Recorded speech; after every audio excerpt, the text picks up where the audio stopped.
I got 20 minutes on the clock. Okay. Ding, ding, ding. Okay. 3, 3, 2. 1.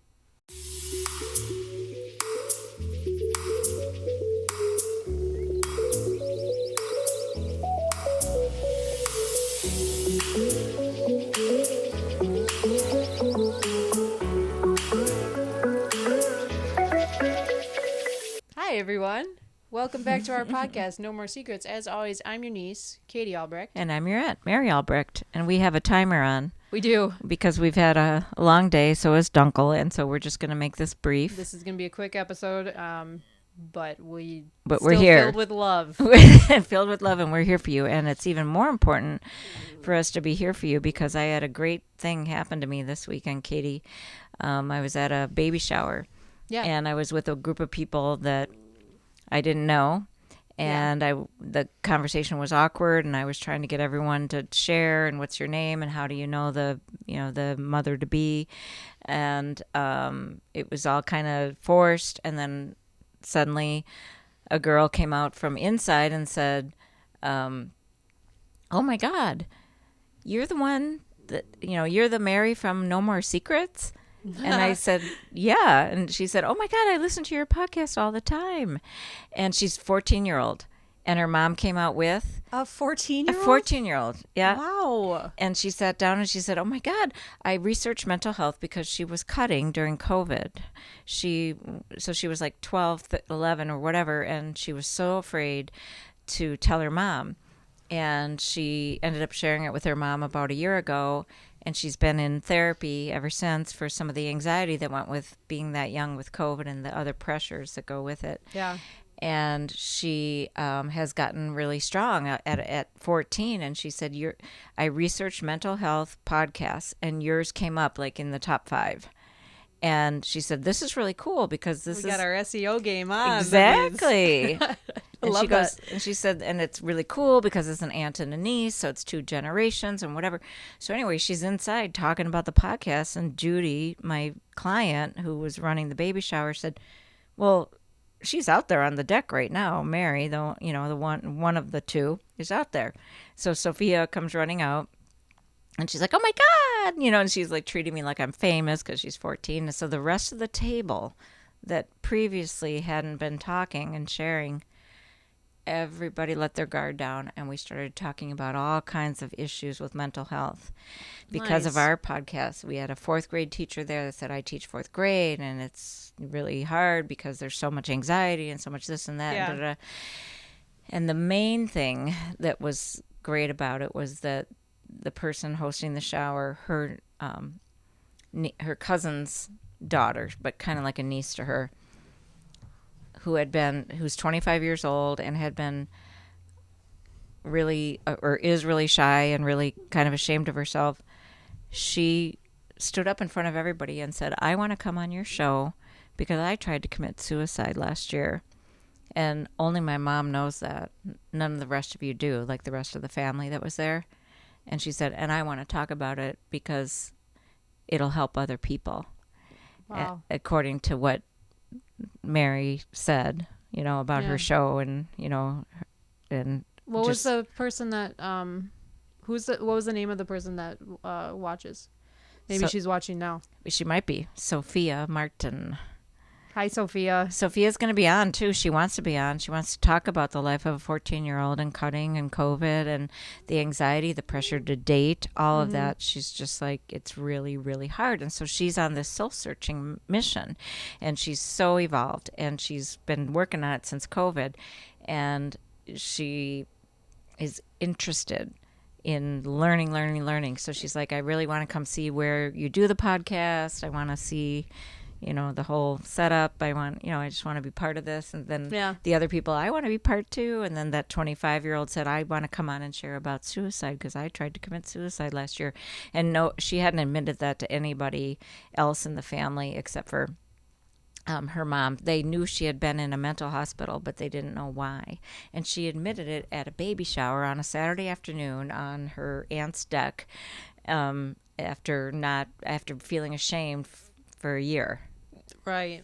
And so it was really a neat feeling that's why we're doing this, And it feels like for the right reasons, that these messages are reaching people, and even in ways that we aren't expecting, In ways that you're not expecting, exactly. I And think so that's a really nice story. it is, and so it made me feel even more committed, which again is why we're here on a late night, after a long day and it's a hard week and all that. And so we're like, no, we're going to keep talking. This is great. We got a lot of great guests coming up because of this situation and because of other situations. So we're here and we're going to keep doing it, like you say, we're going to keep with a going smile. for sure. With a smile, with some finesse, some finesse. And so, but shout out to Sophia. I mean, I'm so glad that you watch her show. I hope to meet you at some point. That'd be great. Yeah, exactly. She'll be on. Yep. Cool. She will be. So there was that. And then we had the next day, I was at another gathering, and a couple of my clients said, here's somebody who should be on your show. Here's somebody who should be on your show. And so it was another discussion about the podcast the next day. So I feel like, you know what? This is great. It's just a good reminder of why we're doing this, and because this takes a lot of work. We were just discussing this as we were fumbling through the technology again for the last 45 minutes or so. There's a lot of time and effort that goes into this that you guys don't necessarily see, and it does take a lot of energy, I guess. And after already having a full-time life. Right, yeah. We do this on the side, so right. So it's good to know that it's reaching at least a couple of people out there. And the way that worked out at that party, it's like all of a sudden now all of those people went home feeling uplifted because it was a great conversation. Judy Cannonberg was here tonight, and she goes, it was like a group therapy session led by Mary on my deck at my daughter's baby shower. And she was happy. She was thrilled. She was like, wow, my family's talking, because they weren't raised to talk like that. Sure. So not many. I mean, I shouldn't say not many, but there's a lot of families that are not open with these things. Correct. And I'm wishing for it to be more normal when you're sitting at a party, people you don't know. Oh, yeah, well, so I had a knee replacement last year. Oh, well, I tried to commit suicide last year. Oh, yeah, I knew somebody that had that. Yeah, so. Yeah. I don't know, it might be a ways away from that, but. We're a ways away from that. People still get freaked out, but I wish they wouldn't. Yeah, I mean, I think we also need to allow grace for the people that do get freaked out, because they could be trying to relate or communicate, but maybe they don't know how. Good point. So it's just, I think we are as a society moving in the right direction, but we're always going to have bumps in the road. It's going to be, I always think it's like a zigzag where you go up and then you go down, but maybe not as far down as you started, and then you go up and still, so it's like you're still going forward, but you're going to go back sometimes, Yeah, we all are. Yeah. With different aspects of our life, I think. How many minutes do we have left? 11:52. So let's talk about Herbie. Okay, we lost another family member. Herbie was the greatest cat of all time. And so I'm just going to let you start with Herbie. Explain Herbie. Well, I think we've actually put him on social media at one point, because he came to the loft. That's right. He did. Yeah. Or maybe it was Lando that we put on social media. But he looks like my cat Lando, that I definitely have shared on our socials at one point, where he's black and white, tuxedo like kind of. That's what they call it, I guess. And we got him, well, my grandparents got him, was it like 2013? Exactly. Yep, it was Mother's Day. Yes, and Grandma didn't like him at first, right, because she take some time to adjust to all animals. But I think with time he started to grow on her. But with him, I mean, it was hard not to like that cat. That cat. I feel like, because, there's a lot of people out there that are dog lovers only. And they don't like cats because they like dogs, which I've never understood, because I have always liked both. Right, yeah. I think that's the difference. That's a tangent. But, if you're a cat lover, you like both cats and dogs, but if you're a dog lover, you only like dogs, kind of thing. That's interesting. Good point. Have you noticed that? I have now that you've said it. It sometimes gets like that, but anyways, Wow. Herbie was like a kind of a dog-like cat, where he's very social and warm, and would always roll onto his back and make like a goofy face, you know. And you can just tell that he was like very personable, and every person that I've brought to my grandparents' house that's met him has just like adored him and was like, oh, this is the best cat. I mean, I've had many cats, and I've never met a cat like that. And he was part of our family when everybody was still alive. Yeah. And he was a unifying force. Everybody liked Herbie in our family. It was one thing we could all agree on, including Grandma liked him. You know, after only a couple months, she was, she liked him. I liked that when in the early years he was pretty big. He was a big boy. 16 pounds. And he was, I mean, I feel like he had a smaller frame, though, so he was rotund. Right, he was. Like, this was a round It looked cat. like his head was, like, small compared to his body. And that's what he was kind of known for, was this big, lovable, like, fat cat, you know? And he just was the most cuddly thing, and he would be a little bit of a lap whore, where you would go from each person to person, you know? Lap whore. I love it. He was a total lap whore. But he had his favorites. Like, Grandpa was his favorite, you know? At first, it was meant to be Grandpa's cat. Right. I got Grandpa a cat on Mother's Day, and Grandma was like, you brought your dad a cat on Mother's Day? What's wrong with you? It's a little bit of a little karma for her, isn't it? I think so. You celebrated the 4th of July with your son, and your daughter's birthday is the 3rd? Thank you. Karma. Whoa. It's karma. Love it. You didn't even mean to, but you got her back. I didn't even realize that. A little bit. Good at the one. end, yeah. Good one. Yeah. Oh my gosh. But anyway, yeah, it started as Grandpa's cat, and Grandpa loved Herbie a lot. And Steve remembers thinking that Herbie was going to be like this aloof cat that nobody really could get close to, and he ended up just being like so integrated in the family, and and then you lived there for what, 10 months, 11 months? Yeah. And got to get close to him that way. I think Herbie's actually in our book. Yeah. I probably have mentioned that he's been on my lap at some point, you know. Okay.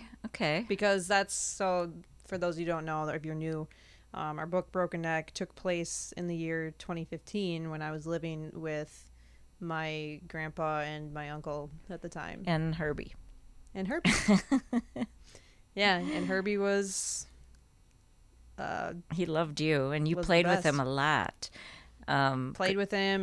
When I would come home, and if I was like the only one awake and stuff, I would cuddle with him a little bit, and it was very comforting in a not so comforting time, in a very difficult time. Yeah, to have this warm little creature that just likes you. Yeah, and no matter what. Cool though. He wasn't like, he wasn't destructive. He didn't try to get out and run away. He was also declawed, so that might have helped. Yeah, which I don't declaw animal or cats anymore. Yeah, that was way back, and so we ended up getting him because the person that owned him wanted. This is interesting, actually, because I'm thinking now. We got him in May of 2013. And his owner committed suicide in August of 2013. So now I'm wondering if he wasn't planning. He wasn't trying to get rid of certain obligations so he could commit suicide. We didn't get him because he committed suicide, but we got him in the same time frame. So it's just an interesting aside about it. Wasn't there a bunch of other animals there? Yeah, he lived with a group of people, and there were about 5 animals there, and Herbie didn't have a lot of attention. And just making sure I'm still in the shot. Okay. Oh. I think I'm good, right? But it triggered something for me, because Herbie died on August back to the suicide, on April 3rd, and it was a Monday morning, and last year at this time, on a Monday morning in April, it would have been just a week after Herbie died. That's when the whole dramatic thing happened with Dixie. And it was the same thing. Monday morning, trying to get to work. Oh my God, all of a sudden Herbie's having a seizure. He's like falling over. He's dying. He's whatever. Call the vet. The vet's like, he's dying. Like he's like, going. And, quick decision to put him down, kind of in shock, take him away. Same as Dixie, same as Terry. So that, a year ago it was Dixie, and then 8 days later it was Terry. And I watched Herbie go in the car on April 3rd. I watched him pull out of our long driveway and go onto River Road, just like I watched Dixie and how I watched Terry with the hearse when they took him away. And it just triggered all of that. And it made me really sad because it's going to be... Actually, today is 1 year since Dixie died, because it was a Monday, but today's Tuesday. So last year... And Dixie's death kind of got brushed over. It did because of Terry, yeah.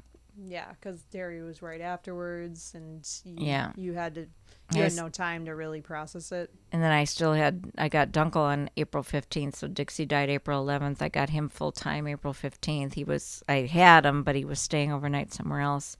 Yeah. It was Easter weekend, which we just had, and then Terry died on April 19th, so it was just a whirlwind. So with that happening with Herbie, in my home...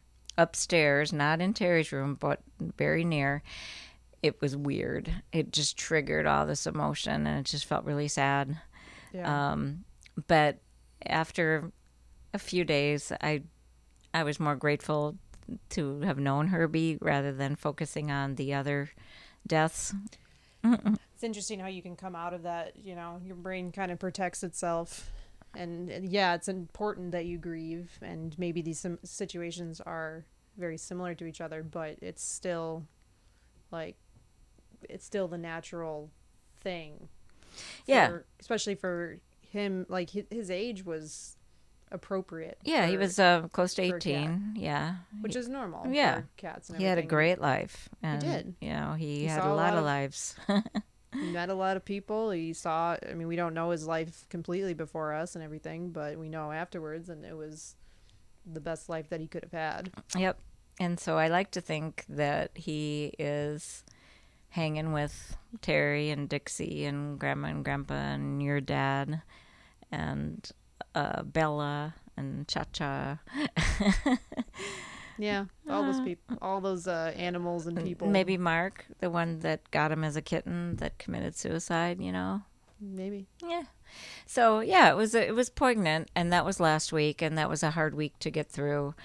This week it's only Tuesday, but it's it's still kind of fresh because we're coming up on Terry's anniversary. Speaking of which, how many minutes do we have? Like 2. Huh? 2 minutes. Yeah, we're going to be doing a tree planting for Terry on Earth Day, which will be the 1 year anniversary from his funeral.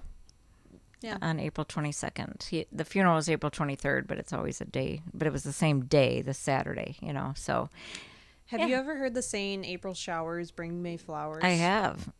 So are these our showers? I feel like you're getting poured on April. Yeah. Okay. So maybe something good is going to happen. In May? Or just after, or soon. Okay. I hope so. Yeah. That's what I was thinking about. Man, it's not just little sprinkles. It's like it is downpouring on you, in Herbie, the month of April specifically. Yeah, and because Grandpa died April 23rd. So yeah. Herbie April 3rd, Dixie April 11th, Terry April 19th, and then Grandpa April 23rd. And then Bella was in there. So there's been 5 major family member deaths in less than 2 years, and they were all long, slow illnesses, Mm-hmm. And 4 of them were in my home. Well, no, not Grandpa. So 3 of them were in my home. Yeah. But 2 humans, 3 animals. Don't kid yourself. Animals matter, peeps. Anybody listening to this, I hope you feel the same. I think most people know that, saying goodbye to a pet is just as, and sometimes harder than some family members. Because you can't talk to them. you can't explain to them. Plus, a lot of times because you're euthanizing them, Right. it's your hand that's doing it. Right. And That's it's really weird. conflicting, and Yeah. it is what's right for them. So it's not a bad thing, but it feels not right, and it I think it really does affect people because you're losing a lot of times like your best little buddy. It's and the love is so pure. There's no Yeah, they always greet you at the door. They always want to cuddle with you if they're cuddlers, you know. Yeah, right. Oh, Oh, we got the timer. she was serious. But I think that's a good place to wrap it up. I mean, I think it we was a covered great- everything we wanted to cover. Yeah, it's been a rough think- time, but a good time too. Lots of good, always with the bad, you know. I think if anyone's dealing with maybe we can wrap up with this. If anyone's dealing with a loss of a pet or a family member, first of all, I hope you have someone to talk to about it. But if you Like- want to reach out to us, even we would be happy to listen. You know, Big time. We've experienced loss. We get of it. course. Yeah, You and I, especially. It's in important our to family. talk about it. It's really important because if it just stays wrapped up in your head, it's only going to make it worse for yourself. And I know a lot of people don't like to talk about their issues. I know you're talking about that whole family that doesn't talk about their Right. stuff. It's important that you do. It is. It just is. We're all wired basically the same as humans, and we Right. all need the same basic things. And that's one of them, is to share. Yeah. So please share what's going on with you. If it's not to us, then to someone that you trust or a therapist. That kind of rhymed a little bit. It sounded like Dr. Seuss. Did you hear that? No. If not to us, then someone you trust. That could be like a slogan or like a jingle. To us, someone you trust. And And finally, Dunkle's sleepy. Okay. now you got to wake him up. I know. Get his ass up. All right. All Good night, right. everybody. Till next time. Thank you for watching. Stay tuned for all the great guests coming. A lot of people want to share as of last weekend. We got a good lineup of people. Yep. So, Bye-bye now. thanks for watching, listening, all that. Okay, bye. Okay, bye.